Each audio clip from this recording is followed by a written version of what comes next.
guys, J.P.BBQ here. Wanted to show you what I'm going to be doing today. And today I'm starting a new project, a new smoking project. Actually, it's going to be a curing slash smoking project. I wanted to show you what I picked up the other day at the store.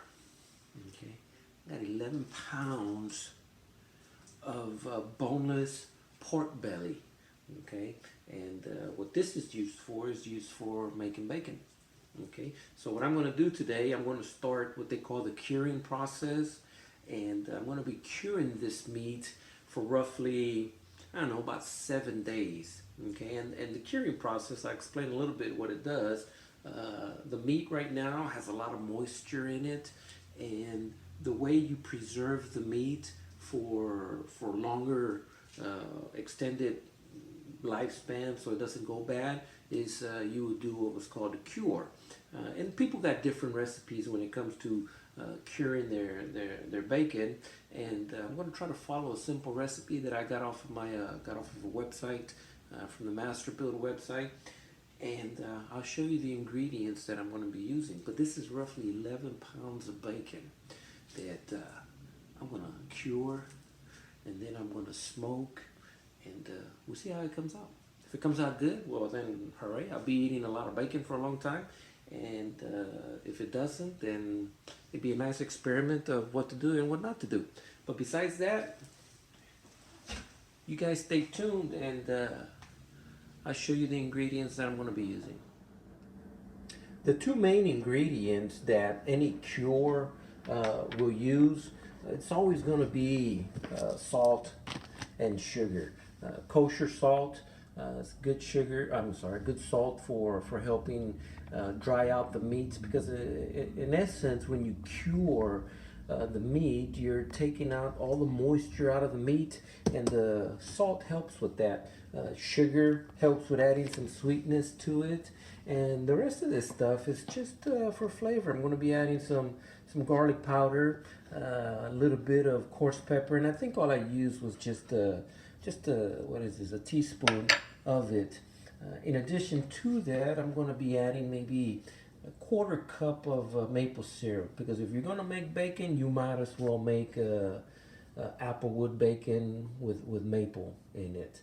Now here's another ingredient that I'll be using in it, and this is Anthony's pink curing salt, and it's a pretty big bag.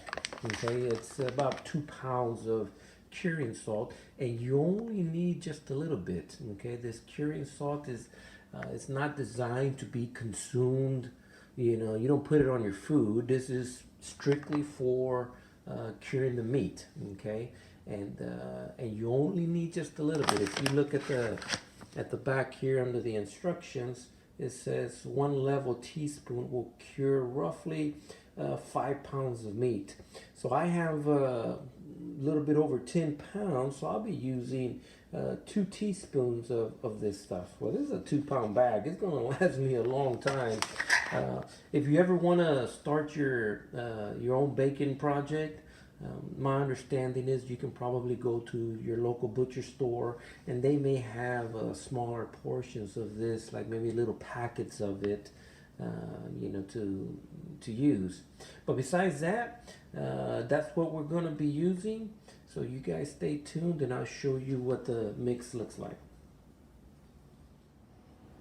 Okay, I went ahead and took these pork bellies and cut them in half. You know, they're roughly almost 11 pounds. So, you know, I got, you know, 2 6-pounders of bacon that I'm going to be curing right here. Here's what the cure looks like.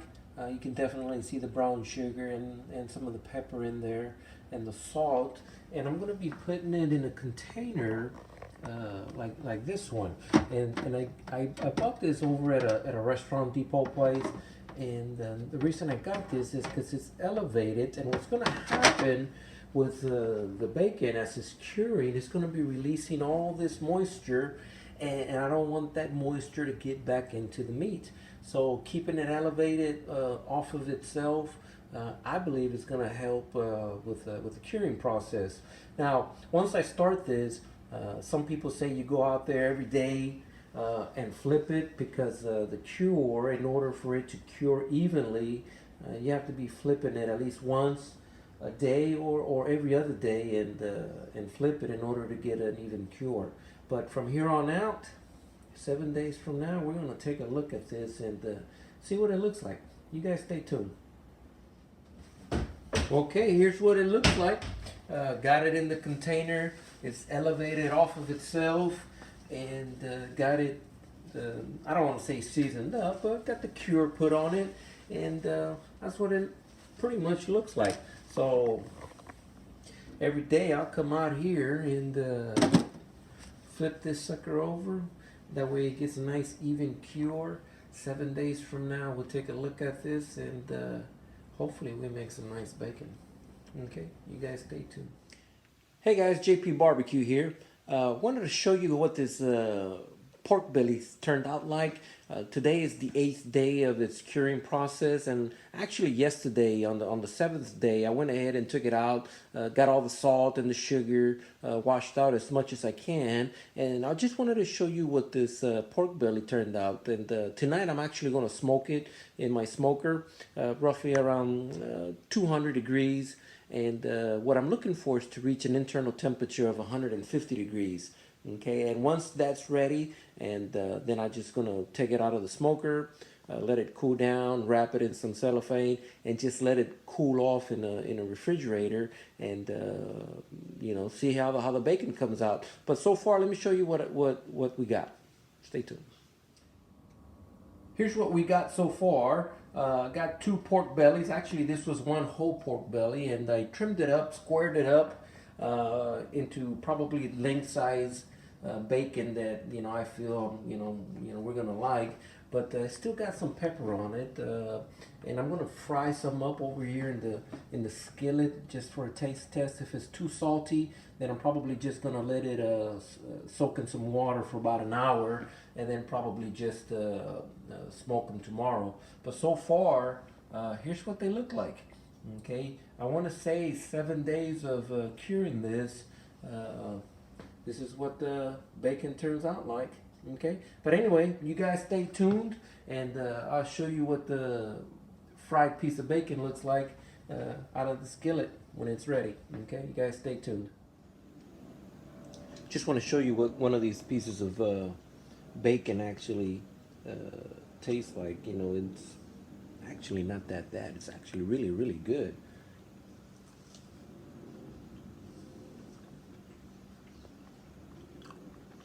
It's definitely not store-bought, that's for sure. But it's kind of something you would probably find, like if you go to a mom and pop country bed and breakfast type restaurant. It's actually pretty good. I like it. Can't wait to get. Oh my goodness, that is really good. Okay, salt level is just about right, and I'm gonna get this sucker in the smoker, and I'll keep you guys in check in regards to how they come out. But besides that, you guys stay tuned. Hey guys, just want to show you what the smoker looks like in regards to this pork belly going in there and transforming into bacon. Okay, take a look at this. Here's my master built 30-inch smoker. Got these 2 pork bellies laying in here, and the smoke is rolling out of it. Okay, you can see it's starting to take a nice little brownish color to it. As soon as these bad boys hit 150 degrees internal temperature, I'm going to take it out, wrap them up, and put them back in the refrigerator and cool them down. And hopefully this Saturday we'll be having some homemade bacon for breakfast. Okay, you guys stay tuned. Show you what it looks like in a little bit. Hey guys, just wanted to show you how this bacon has turned out. It's been sitting in the fridge for roughly about 4 or 5 days, letting it cool off. You want your pork belly to be nice and cold. That way, when you go to run it through the slicer, or if you're going to be using a knife to slice it up, it cuts up nice and easy. Okay, let me show you how my bacon has turned out. Check this out. Went ahead and ran it through the slicer, and there's roughly about this was, half of the 11-pound pork belly. I got some of it already packaged up in the vacuum seal tight bags, and what I'm going to do is put the rest of this in containers that look like this. Got my little food saver here, so shouldn't take too long, be nice and jiffy. But let me turn around over here. Let me show you what this looks like inside the oven. I went ahead and put it in the oven roughly at 400 degrees. And I'm cooking it, or baking it, I should rather say, for about 20 minutes. And let me show you what it looks like. Okay? Ooh, look at that. Man, that bacon looks good. It smells good. Can't wait till it's done so I can show you guys what it looks like. But let me close this oven back up. Okay? But as far as the bacon is concerned, that's what it looks like. I got another 5 pounds of bacon inside the fridge that needs to be sliced up, and we're having bacon in the morning as well. Okay, but you guys stay tuned. I'll show you guys how this bacon looks coming out of the oven. Okay, here's about what the bacon looks like. I got 1, 2, 3, 4, 5, 6 pieces, and there was a little bit of shrinkage on it, not much. A lot of people say that bacon in the oven will shrink less, and you don't have to worry about any, spitter and spatter of bacon grease getting all over you and stuff. So, and very little shrinkage, and fixing to see what it tastes like, and hopefully it came out good. Okay, let's check it out. Okay, here we go, guys. We're gonna try out this bacon, see what it's all about. It's definitely crispier. You can see it's nice and crispy. Comes out, I guess in the oven, it just comes out toasty. Significant difference, in regards to frying it in a pan. Another reason it probably looks like this is because there's very little moisture inside the bacon. Okay, so a nice little flat piece of bacon toasted in the oven. So as far as taste, let's give it a shot, see what it tastes like.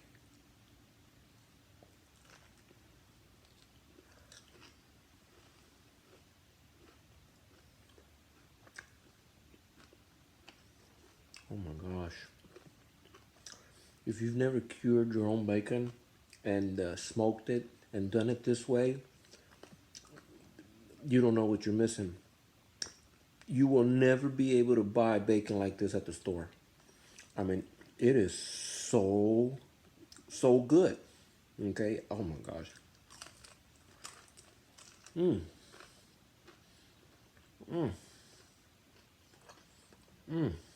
Wow. Guys, 10 pounds of bacon's cured over a 7-day period with salt, brown sugar, maple syrup, a little bit of curing salt, over a 7-day period. I mean, this is well worth it. I mean, very, very good. A big difference from, store-bought bacon. But besides that, this was my adventure of curing my own pork belly, making it into bacon. Okay, hope you guys liked the video. Because right now, I'm gonna eat some more bacon. Maybe I'll save those pieces for the wife and the kids when they get home. But they better get here quick because it's freaking get gone. Okay. Appreciate you guys watching, and stay tuned for another video coming soon. And have fun.